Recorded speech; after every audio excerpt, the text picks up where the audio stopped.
నమస్తే welcome to our channel నేను సిరి ఎన్నికల ముందు వైసీపీ నేతలు వరుస కట్టి పార్టీకి గుడ్ బై చెప్పేస్తున్నారు. ముఖ్యంగా కృష్ణా జిల్లా నుంచి నెల్లూరు వరకు జంపు జిల్లానీలు ఎక్కువగా కనిపిస్తున్నారు.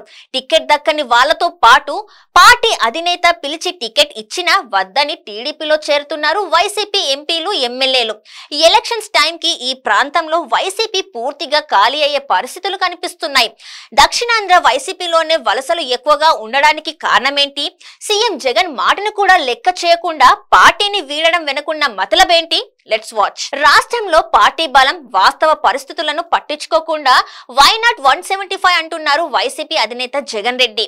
ఏపీలోని అన్ని స్థానాల్లోనూ గెలుస్తామని ఊదరగొడుతున్నారాయన. కానీ క్షేత్రస్థాయిలో విషయం వేరేగా ఉంది.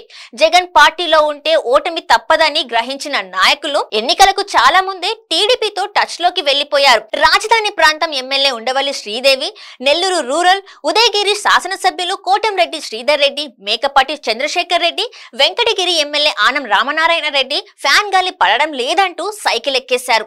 లేటెస్ట్ గా నెల్లూరు జిల్లాకే చెందిన రాజ్యసభ సభ్యుడు వేమిరెడ్డి ప్రభాకర్ రెడ్డి కూడా జగన్ కి కటిఫ్ చెప్పేశారు. నరసరావుపేట ఎంపీ లావు శ్రీకృష్ణ దేవరాయలు, మచిలీపట్నం లోక్సభ సభ్యుడు వల్లభనేని బాలశౌరి సైతం వైసీపీకి దూరం జరిగారు. జగన్ విధానాలు తమ ఆలోచనలకు సరిపడడం లేదనే కారణంతో బాలశౌరి జన సైన్యంలో చేరగా శ్రీకృష్ణ దేవరాయలు టీడీపీలో ఎంట్రీ అవుతున్నారు. మంగళగిరి ఎమ్మెల్యే ఆళ్ల రామకృష్ణారెడ్డి వైసీపీని వదిలేసి షర్మిల వెంట నడిస్తే పెనమలూరు శాసనసభ్యుడు పార్థసారథి తెలుగుదేశంతో చేతులు కలిపారు. సీఎం జగన్ కు అత్యంత సన్నిహితుడైన మంత్రి జోగి రమేష్ ను కూడా కాదని వసంత కృష్ణ ప్రసాద్ కు మరోసారి మైలవరం టికెట్ ఇచ్చినా ఆయన వైసీపీలో కొనసాగడానికి ఇష్టపడలేదు.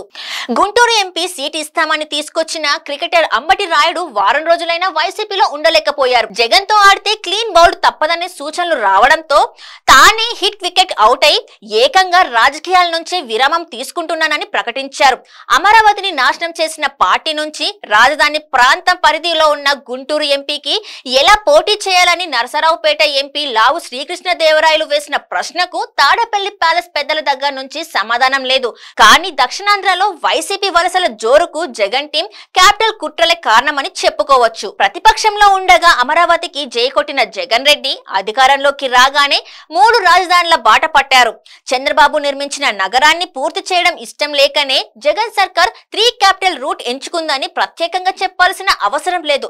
చంద్రబాబు కలల ప్రాజెక్ట్ ని దెబ్బతీయడంతో పాటు విశాఖలో పాలన రాజధాని ఏర్పాటు చేసి ఉత్తరాంధ్రలోను కర్నూలులో న్యాయ రాజధానితో రాయలసీమలోను తన ఇమేజ్ పెంచుకోవాలని భావించారు సీఎం జగన్. 5 ఏళ్ల పాలనలో 3 రాజధానులు కాదు కదా 3 గోడలు కూడా కట్టలేకపోవడంతో జగన్ ఇమేజ్ కి రిపేర్ చేయనంత డ్యామేజ్ జరిగింది. రాజధాని రైతులను మోసం చేశారనే చెడ్డ పేరు తెచ్చుకోవడంతో ఈ ప్రాంతంలో వైసీపీ విలన్ గా మారింది. రాష్ట్రంలో అభివృద్ధిని పట్టించుకోకుండా కనీసం రోడ్లు కూడా వేయకపోవడం వంటి అనేక కారణాలు తోడవడంతో జగన్ పార్టీకి ఇంకో ఛాన్స్ ఇవ్వడానికి మెజారిటీ ప్రజలు సిద్ధంగా లేరు.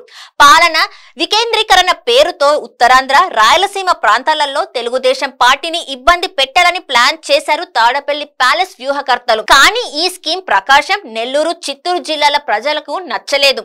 ఈ ప్రాంత వాసులకు వైజాగ్, కర్నూలు కంటే అమరావతి దగ్గర.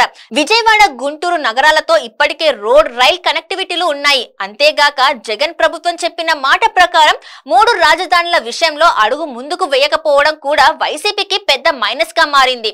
వైసీపీకి తిరుగులేదని సీఎం జగన్ ఎంత ఊదరకొట్టినా క్షేత్రస్థాయిలో పార్టీ పరిస్థితి ఎలా ఉందో స్థానిక నాయకులకే బాగా తెలుస్తుంది. ఎంత ఖర్చు పెట్టినా ఏం చేసినా ఈసారి వైసీపీ టికెట్ పై గెలవడం అసాధ్యమని అర్థం కావడంతో దక్షిణాంధ్ర వైసీపీ నేతలు జగన్ కి బై బై చెప్తున్నారు.